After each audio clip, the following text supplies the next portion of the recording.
Boa noite a todos. De acordo com um documento que eu tenho aqui e algumas coisas que eu vi nesses últimos dias, eu tenho esses documentos guardados comigo há muito tempo, há mais de 50 anos, e eu não tinha intenção de revelar, mas nós leigos que tanto sofremos com algumas falta de informações, eu resolvi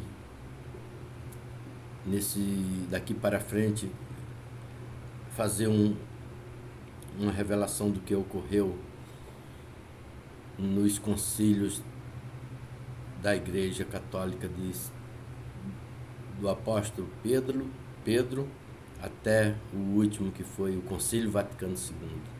São 22 concílios, do Concílio de Jerusalém até o Concílio Vaticano II, foram 22 concílios. Tem muitas informações especiais, e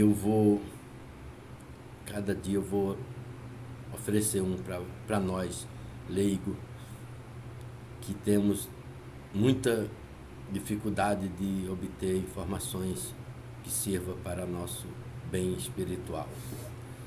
Pois bem, o Concílio Vaticano, o Concílio de Jerusalém foi no ano 49 depois de Cristo.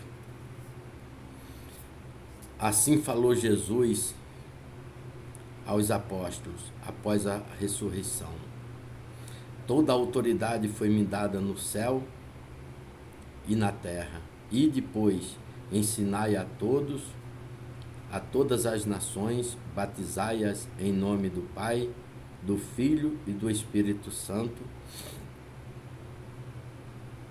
Ensinai-as a observar tudo o que vos mandei.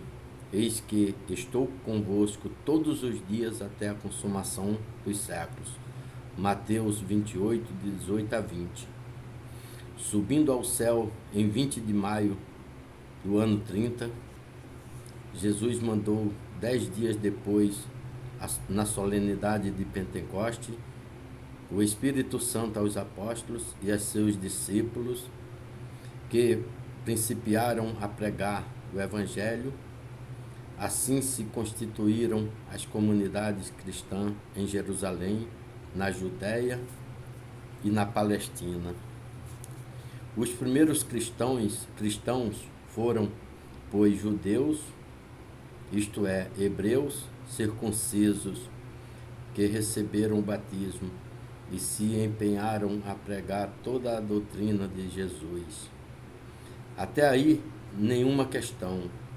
Mas quando o Evangelho foi levado aos pagãos, isto é, para fora da Palestina, especialmente por obra de São Paulo, o apóstolo dos gentios, que na primeira viagem missionária, anos 44 a 49, tinha evangelizado além da Síria, a Ásia Menor, surgiu grande controvérsia.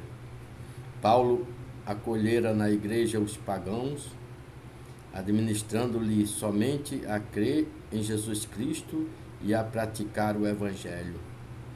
Os judeus convertidos, porém, sustentavam que era necessário para se salvar que se recebesse também a circuncisão e se observasse todo o código mosaico.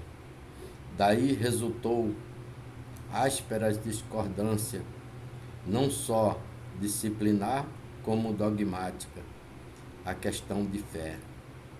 Resolveu-se interpelar a igreja máter de Jerusalém, onde residia Pedro.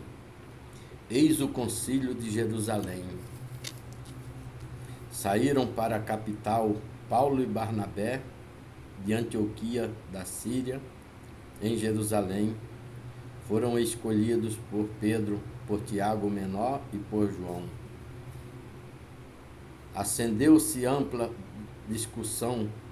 Pedro ia exercer o primado da autoridade por todos reconhecido. Foi promulgado o decreto que dispunham bastarem o batismo e a fé em Jesus para a eterna salvação. A circuncisão e a observância das prescrições mosaicas não eram obrigatórias. Aquele decreto começa com a fórmula sacramental, depois recorrente em todos os concílios, visto pelo Espírito Santo e por nós. Assim, o retorno decisivo para o mundo étnico adveio sem quebra da unidade da Igreja. Este foi o nosso primeiro e único concílio que não foi ecumênico. O nosso apóstolo Pedro, edificado pela autoridade suprema de Cristo, fez o concílio santo e perpétuo para nós cristãos, e esse é o concílio da Santa Igreja Católica. E assim, nós que somos católicos realmente verdadeiros, sem mentira, sem necessidade alguma de mentir, eis aí o que aconteceu nos anos 49 e 50 do nosso catolicismo verdadeiro, único, universal do mundo todo. E somos felizes todos aqueles que até hoje permanecem na cabeça verdadeira, Cristo e sua igreja com o Espírito Santo forma 2000 anos de uma fé inabalável. E os primeiros cristãos foram martirizados pelo amor e deram suas vidas corporais para dar testemunho da fé. E nós hoje, verdadeiros católicos, devemos